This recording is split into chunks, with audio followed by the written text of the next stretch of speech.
envolée spirituelle. Shalom et bienvenue dans ce média. Nous bénissons le Seigneur qui nous donne la grâce d'être comptés parmi les vivants aujourd'hui.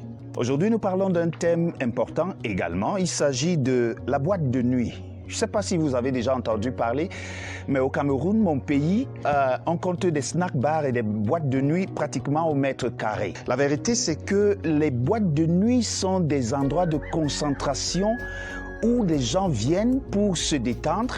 Ce sont des lieux où de l'alcool coule à flot.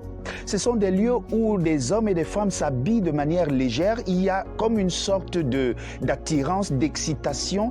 Ce sont des lieux où l'on rencontre beaucoup et très souvent des perversions sexuelles. Les boîtes de nuit sont des lieux où on joue de la musique obscène à des décibels mettant nos tympans à rude épreuve. De nuit sont des endroits où il y a très souvent des agressions parce que les gens ayant bu de l'alcool perdent les moyens, perdent leur contrôle et se livrent à des bêtises et à des brutalités que vous ne saurez imaginer. Les boîtes de nuit sont également des endroits où se propagent des MST, des maladies vénériennes.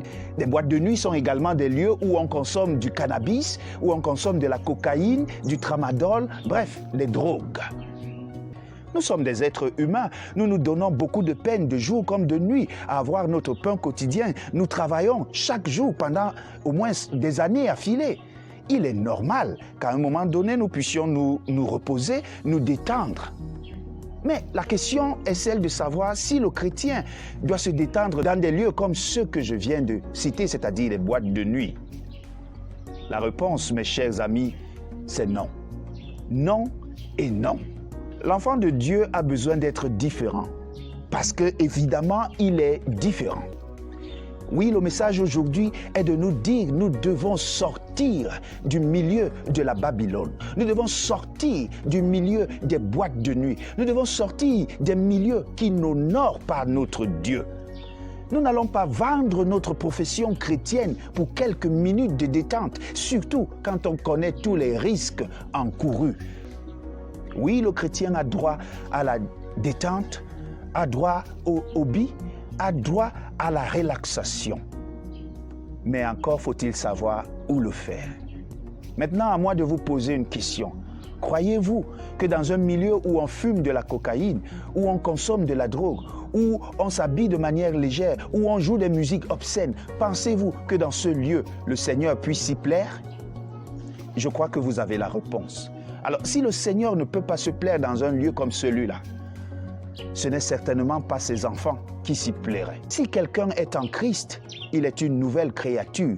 Les choses anciennes sont passées et voici toutes choses sont devenues nouvelles. J'aime à dire que si ton passé t'appelle, ne lui donne aucune réponse parce qu'il n'a rien de nouveau à t'apporter. Tu as été ivrogne dans ton passé, tu as eu à consommer de l'alcool dans ton passé. Qu'as-tu gagné? Rien. Tu as eu à courtiser les femmes de vie légère. Tu as eu à consommer la drogue, de l'alcool. Qu'as-tu gagné? Rien. C'est ton passé. Aujourd'hui, tu es un enfant de Dieu. Ne te laisse jamais plus séduire par ces choses. Pour toi qui n'as jamais essayé cela, n'essaye même jamais de le faire. Parce que là est la route de la perdition. Beaucoup sont ceux qui se réveillent dans les boîtes de nuit. Beaucoup sont ceux qui passent du temps dans les boîtes de nuit. Et leur vie n'est que ruine et échec. Que cela ne soit pas ta portion au nom de Jésus-Christ. Prions. Notre Dieu, notre Père, aide-nous, Seigneur, à mieux te connaître et à te contempler dans la nature que tu as créée et non dans les boîtes de nuit qui nous enlèveraient de ta présence. En Jésus-Christ, nous t'avons prié. Amen. Mon frère, si tu veux te détendre, c'est ton droit.